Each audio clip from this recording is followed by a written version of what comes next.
Have you ever wondered how a small island with no natural resources, deeply divided communities, and overwhelming challenges could transform into one of the most prosperous nations in the world? This is Singapore's story, a tale of resilience, innovation, and visionary leadership. It's a journey that redefines what is possible, proving that even the smallest nations can achieve greatness with determination and the right strategies. Today, Singapore boasts a GDP per capita exceeding $70,000, a skyline dotted with iconic landmarks, and a reputation for excellence in areas like education, infrastructure, and sustainability. But none of this came easy. The transformation was built on visionary leadership, relentless hard work, and a commitment to the collective good. If you're inspired by stories of transformation and resilience, stick around as we explore how Singapore turned a daunting challenge into an extraordinary success. Don't forget to like, share, and subscribe to our channel for more fascinating stories like this. Let's dive in. In 1965, Singapore's future seemed bleak. It had just been expelled from Malaysia, leaving it politically and economically isolated. Poverty was widespread, unemployment stood at over 14%, and the majority of its population lived in overcrowded slums with little access to clean water or sanitation. The population was diverse, a mix of Chinese, Malays, Indians, and others, but this diversity often led to tension rather than unity. Racial riots broke out frequently, underscoring the fragile social fabric. On top of this, Singapore's infrastructure was underdeveloped, its port inefficient, and its economy stagnant. To many observers, the young nation's chances of survival seemed slim. But Singapore's leaders refused to accept this fate. Led by Prime Minister Lee Kuan Yew, they embarked on an audacious mission to transform Singapore into a thriving, self-reliant nation. "This will not be the end for Singapore," he declared, and with that, a journey of transformation began. Lee Kuan Yew understood that Singapore's survival depended on three critical pillars: social unity, economic stability, and global relevance. His first priority was to unite the nation, which was deeply divided along ethnic and cultural lines. To address this, the government implemented policies promoting multiculturalism and bilingual education. Schools ensured that all children learned English alongside their native language, creating a common ground while preserving cultural identities. This approach not only fostered social cohesion, but also positioned Singapore as an international player, capable of engaging with the global economy. Next, Lee tackled the pressing issue of housing.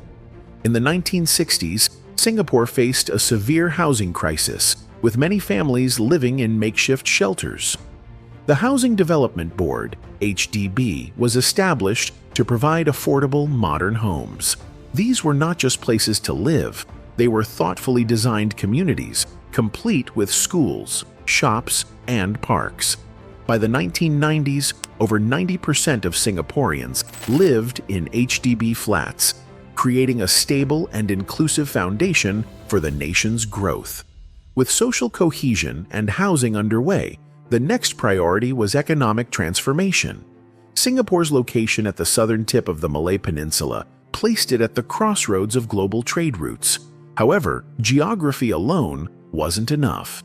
Lee's government made strategic investments in infrastructure, transforming the port into one of the most efficient in the world. Today, the Port of Singapore is a global powerhouse, handling millions of containers annually and facilitating seamless trade between East and West. Recognizing the importance of economic diversification, Singapore also positioned itself as a hub for finance and commerce. The government implemented policies to encourage foreign investment, creating a business-friendly environment with low taxes, minimal corruption, and strong legal protections.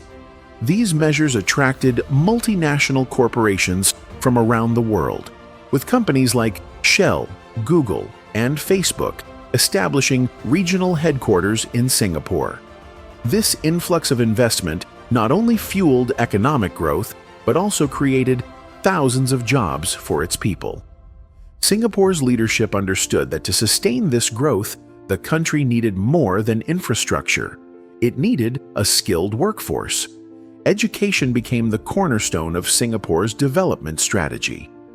Recognizing that its people were its most valuable resource, the government made primary and secondary education mandatory, with a curriculum emphasizing science, technology, engineering, and mathematics. The results were astounding. By the 1990s, Singaporean students consistently ranked at the top of global education assessments like the Program for International Student Assessment, PISA. Beyond basic education, Singapore invested heavily in higher education.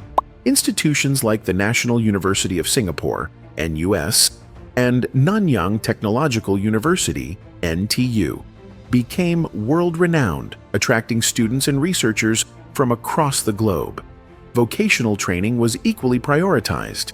Institutes like the Institute of Technical Education, ITE, ensured that workers had practical skills tailored to industry needs. This dual focus on academic excellence and vocational readiness created a workforce that was both innovative and adaptable, capable of driving Singapore's economy forward. As Singapore's economy matured, its focus shifted from manufacturing to innovation. The government established research hubs like One North, home to cutting-edge industries in biotechnology, artificial intelligence, and advanced manufacturing. These hubs not only fostered innovation, but also attracted global talent and investment.